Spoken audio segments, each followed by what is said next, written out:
જય શ્રી કૃષ્ણ મિત્રો, હું છું શિવ ઠાકર અને આપ જોઈ રહ્યા છો શ્રીવાસ્તા જ્યોતિષ કાર્યાલય દ્વારા જ્યોતિષીય માર્ગદર્શન। આજનો આપણો વિષય છે કે જ્યારે બાળકનું નામ રાખવામાં આવે છે ત્યારે એ બાળકના માતા પિતા દ્વારા આ ભૂલ અવશ્ય થાય છે અને જેના કારણે બાળકને ભવિષ્યમાં એ ભૂલનું એ પરિણામ ભોગવવું પડે છે। હા મિત્રો, જ્યોતિષની ગણના પ્રમાણે જ્યારે કોઈ બાળકનો જન્મ થાય ત્યારે ચંદ્રગ્રહ જે રાશિની અંદર શરૂ હોય, ચલિતમાન હોય અને એ રાશિ એ બાળકની જન્મ રાશિ ગણવામાં આવે છે। પણ માતા પિતાને કદાચ જન્મ રાશિના અક્ષર ન ગમતા હોય તેના કારણે તે બીજી રાશિ ઉપરથી તે બાળકનું નામ રાખે છે, જેના કારણે જન્મ રાશિ પણ અલગ થઈ અને નામ રાશિ પણ અલગ થઈ છે। આ જન્મ અને નામ આ બંને રાશિ અલગ થવાના કારણે જ્યારે જન્મ રાશિ ઉપર પણ જે છે કોઈ ગ્રહ એ ચલિતમાન હોય અને એનું શુભ અને અશુભ ફળ ચાલતું હોય, નામ રાશિ ઉપર પણ કોઈ ગ્રહનું શુભ અશુભ ફળ ચાલતું હોય તો એ બાળકને બંને રાશિનું એ શુભ અશુભ ફળ ભોગવવું પડે છે, જેના કારણે બાળકને એ ખૂબ ભોગવવું પડે અને જે માતા પિતાની એ ભૂલ જે છે બાળકને ભવિષ્યમાં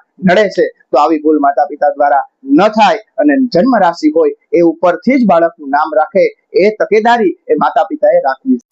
જો તમને આ વિડીયો પસંદ આવ્યો હોય તો વિડીયોને લાઈક કરો, શેર કરો અને કોમેન્ટમાં જય શ્રી કૃષ્ણ લખી અમને ફોલો કરો તથા જ્યોતિષ વિષયક અન્ય માહિતી મેળવવા માટે નીચે આપે ગયેલા એ નંબર ઉપર અમને કોન્ટેક્ટ કરી શકો છો।